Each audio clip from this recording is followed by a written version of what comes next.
hebat. Selamat datang di IAIN Parepare, satu-satunya kampus negeri Islam yang ada di kota Parepare. Kampus ini memiliki 4 fakultas, salah satunya Fakultas Tarbiyah. Guru adalah ujung tombak generasi tunas bangsa. Gurulah yang pertama mengukir akan dijadikan apa generasi muda ini. Di IAIN Parepare, selain tersedia sumber daya manusia yang memadai, juga telah dilengkapi fasilitas yang menunjang proses pembelajaran.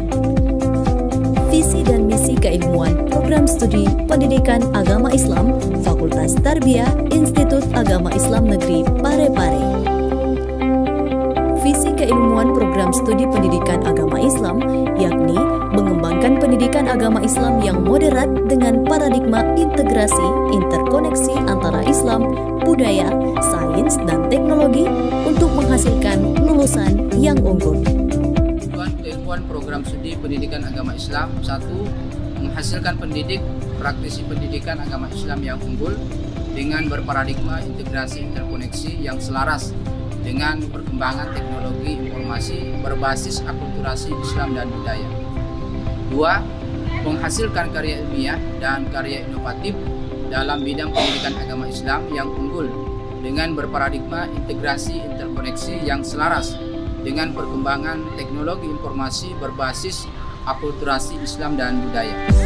3. Menghasilkan pengembang bahan ajar pendidikan agama Islam yang unggul dengan berparadigma integrasi interkoneksi yang selaras dengan perkembangan teknologi informasi berbasis akulturasi Islam dan budaya. Mari bergabung dengan Program Studi Pendidikan Agama Islam Fakultas Tarbiyah Institut Agama Islam Negeri Parepare. Salam.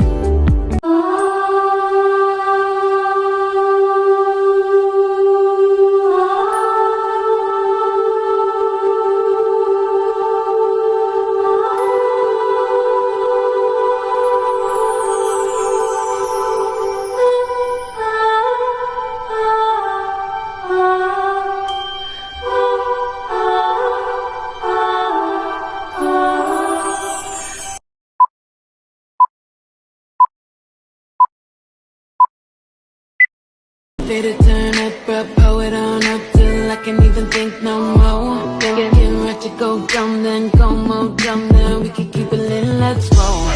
Let's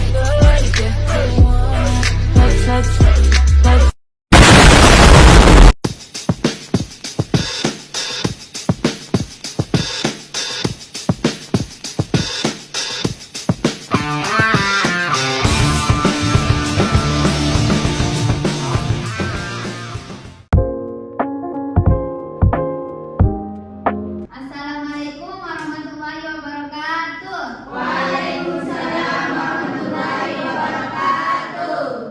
Perkenalkan, kami dari Institut Agama Islam Negeri Parepare, program studi pendidikan agama Islam. Di sini kami akan menjelaskan tentang masuk dan berkembangnya Islam dan untuk memenuhi tugas mata kuliah pembelajaran SKI. Kami dari kelompok 6, saya Musdalifah Abdullah, dan di samping kiri saya Fariza Jani dan saya Dipa Erinda. Di sini kami akan menjelaskan tentang masuk dan berkembangnya Islam di Nusantara.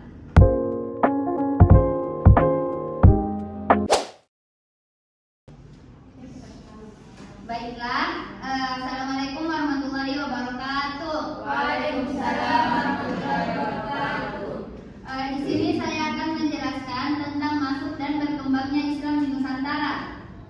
Jadi, proses masuknya Islam ke wilayah yang kini disebut Indonesia berlangsung dalam rentang waktu berabad-abad, melibatkan interaksi berbagai bangsa dan kebudayaan.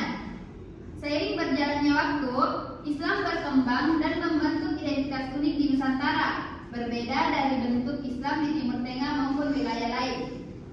Adapun jalur perdagangan dan penyebaran Islam, jadi masuknya Islam ke Nusantara erat kaitannya dengan jalur perdagangan internasional yang melintasi Samudra Hindia dan Laut Cina Selatan pada abad ke-7 hingga abad ke-13.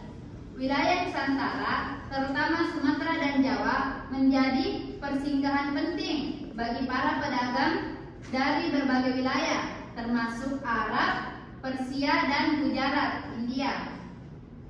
Para pedagang muslim yang datang bukan hanya membawa barang dagangan, tetapi juga agama Islam yang mereka anut. Adapun jalur masuk utama, ada beberapa jalur masuk utama masuknya Islam ke Nusantara, yaitu jalur Laut Barat melalui Selat Malaka yang menjadi pusat perdagangan internasional. Islam masuk ke Sumatera, terutama daerah pesisir seperti Aceh. Yang kedua yaitu jalur Laut Timur dari pesisir utara Jawa melalui kota-kota pelabuhan seperti Gresik, Tuban, dan Surabaya. Yang terakhir yaitu jalur selatan melalui Maluku dan Sulawesi yang memiliki rute perdagangan rempah-rempah yang penting. Sekian, wassalamualaikum warahmatullahi wabarakatuh. Waalaikumsalam.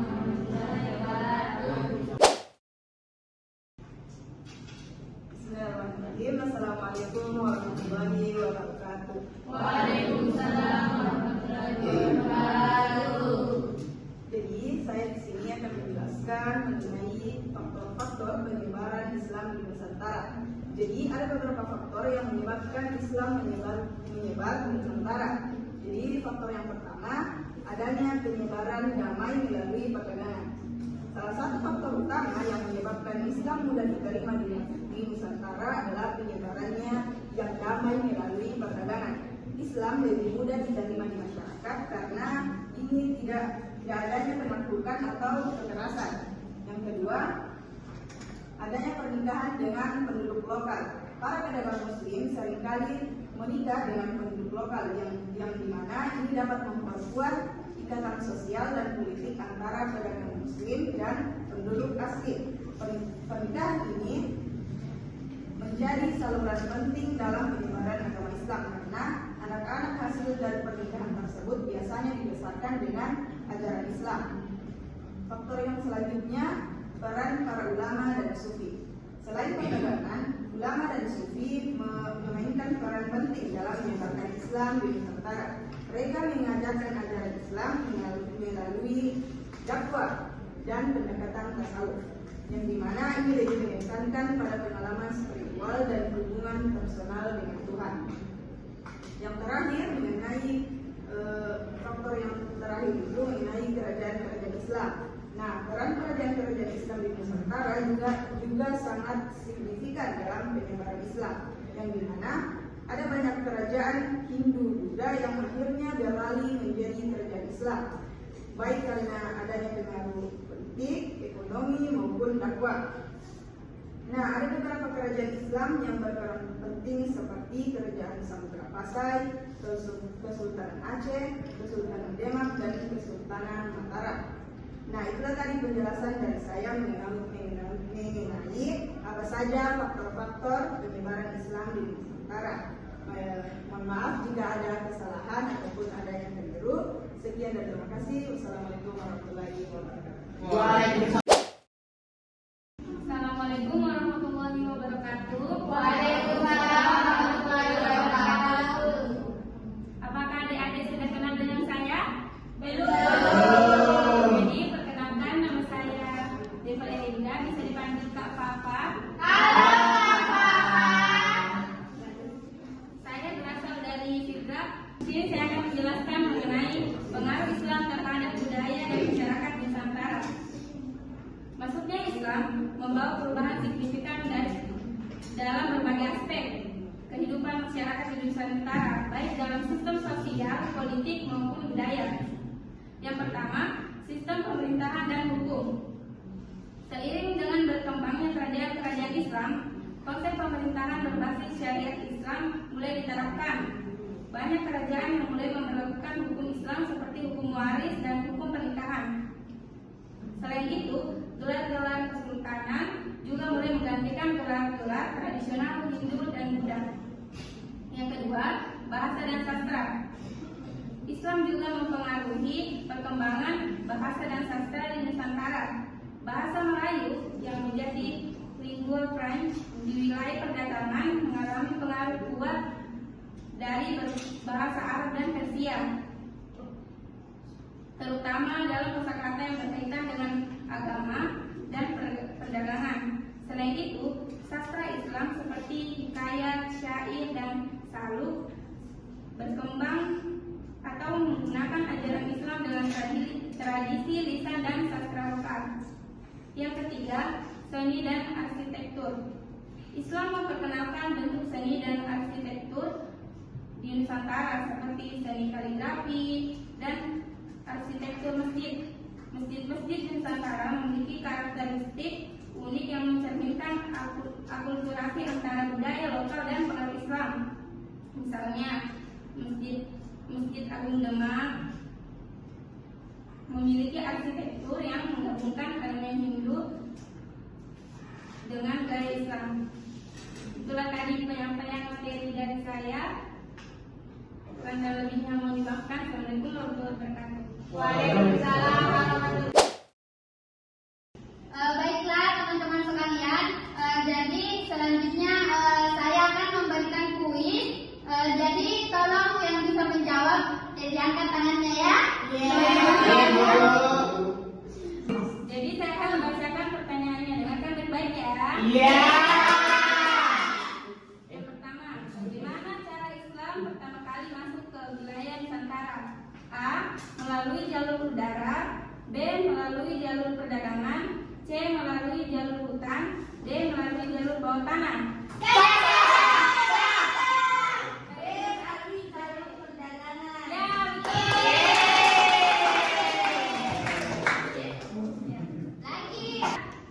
Nomor 2. Siapa yang berperan penting dalam menyebarkan Islam selain para pedagang? A. Guru sekolah. B. Ulama dan sufi. C. Petani lokal. D. Anak-anak. B. Ulama suci. Ya.